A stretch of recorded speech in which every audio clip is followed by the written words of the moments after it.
Quran Translation in English, Part 62. Chapter 9. Repentance, at Tawbah, 30-60.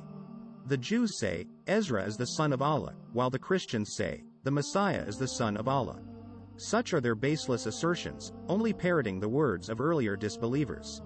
May Allah condemn them. How can they be deluded from the truth? They have taken their rabbis and monks as well as the Messiah, son of Mary, as lords besides Allah, even though they were commanded to worship none but one God. There is no God worthy of worship except Him. Glorified is He above what they associate with Him. The true faith.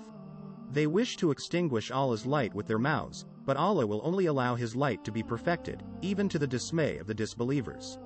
He is the one who has sent His messenger with true guidance and the religion of truth, making it prevail over all others, even to the dismay of the polytheists. Unlawful gains. O believers! Indeed, many rabbis and monks consume people's wealth wrongfully and hinder others from the way of Allah. Give good news of a painful torment to those who hoard gold and silver and do not spend it in Allah's cause. The day will come when their treasure will be heated up in the fire of hell, and their foreheads, sides, and backs branded with it. It will be said to them, "This is the treasure you hoarded for yourselves. Now taste what you hoarded." Honoring the sacred months. Indeed, the number of months ordained by Allah is 12, in Allah's record since the day He created the heavens and the earth, of which 4 are sacred. That is the right way. So do not wrong one another during these months. And together fight the polytheists as they fight against you together. And know that Allah is with those mindful of Him. Reallocating the sanctity of these months is an increase in disbelief, by which the disbelievers are led far astray. They adjust the sanctity one year and uphold it in another, only to maintain the number of months sanctified by Allah, violating the very months Allah has made sacred. Their evil deeds have been made appealing to them. And Allah does not guide the disbelieving people. Clinging to this life. O believers! What is the matter with you that when you are asked to march forth in the cause of Allah, you cling firmly to your land? Do you prefer the life of this world over the hereafter? The enjoyment of this worldly life is insignificant compared to that of the hereafter. If you do not march forth, He will afflict you with a painful torment and replace you with other people. You are not harming Him in the least. And Allah is most capable of everything. Supporting the Prophet.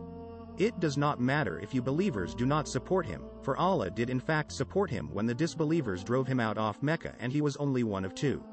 While they both were in the cave, he reassured his companion, "Do not worry. Allah is certainly with us." So Allah sent down His serenity upon the Prophet, supported him with forces you believers did not see, and made the word of the disbelievers lowest. While the word of Allah is supreme. And Allah is Almighty, all-wise. O believers! March forth whether it is easy or difficult for you, and strive with your wealth and your lives in the cause of Allah. That is best for you, if only you knew. False excuse 1. Inability. Had the gain been within reach and the journey shorter, they would have followed you, but the distance seemed too long for them. And they will swear by Allah, had we been able, we would have certainly joined you. They are ruining themselves. And Allah knows that they are surely lying. May Allah pardon you, O Prophet. Why did you give them permission to stay behind before those who told the truth were distinguished from those who were lying? Exemption from fighting. Those who believe in Allah and the last day do not ask for exemption from striving with their wealth and their lives. And Allah has perfect knowledge of those who are mindful of Him.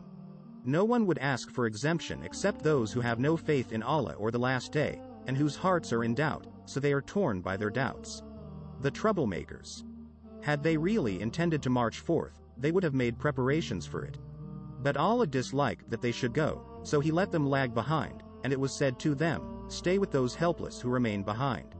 Had they gone forth with you believers, they would have been nothing but trouble for you, and would have scrambled around, seeking to spread discord in your midst. And some of you would have eagerly listened to them. And Allah has perfect knowledge of the wrongdoers.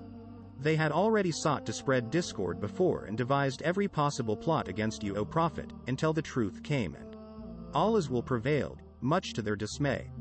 False excuse 2. Temptation.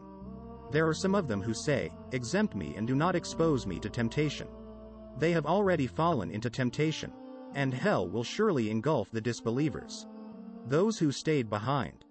If a blessing befalls you, O Prophet, they grieve, but if a disaster befalls you, they say, We took our precaution in advance, and turn away, rejoicing. Say, nothing will ever befall us except what Allah has destined for us. He is our protector. So in Allah let the believers put their trust. Say, are you awaiting anything to befall us except one of the two best things, victory or martyrdom? But we are awaiting Allah to afflict you with torment either from Him or at our hands. So keep waiting, we too are waiting with you. Unaccepted contributions. Say, O Prophet, whether you donate willingly or unwillingly, it will never be accepted from you, for you have been a rebellious people.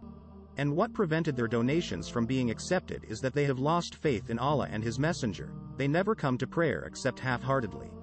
And they never donate except resentfully. So let neither their wealth nor children impress you, O Prophet.